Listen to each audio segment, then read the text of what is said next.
start with breaking news right now out of New Haven, where a tractor trailer is moving again after getting stuck under a bridge. It's happening on James Street near State Street. That's where we find NBC Connecticut's Kyle Jones live with all the late breaking details. Kyle?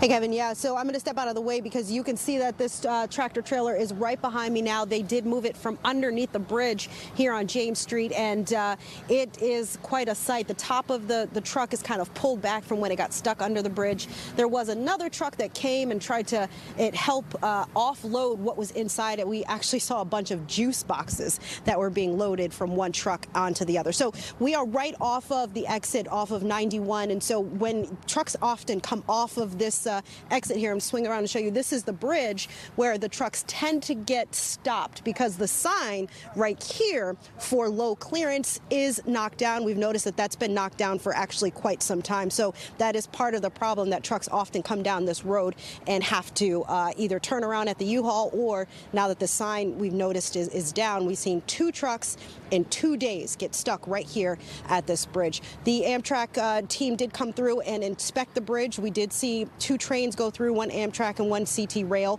So the bridge is structurally fine. And as you can see, there's still people here walking around making sure that everything is okay. So the road right now between State Street and Lombard Street on James is closed, so it's a little bit tricky if you need to get over to the district or over to U-Haul. And we'll continue to follow this situation and let you know when the road's back open. Live in New Haven, I'm Kyle Jones, NBC Connecticut News. Kevin, back to you. If there's breaking news in New Haven, you know Kyle Jones is going to be on top of it. Kyle, thank you.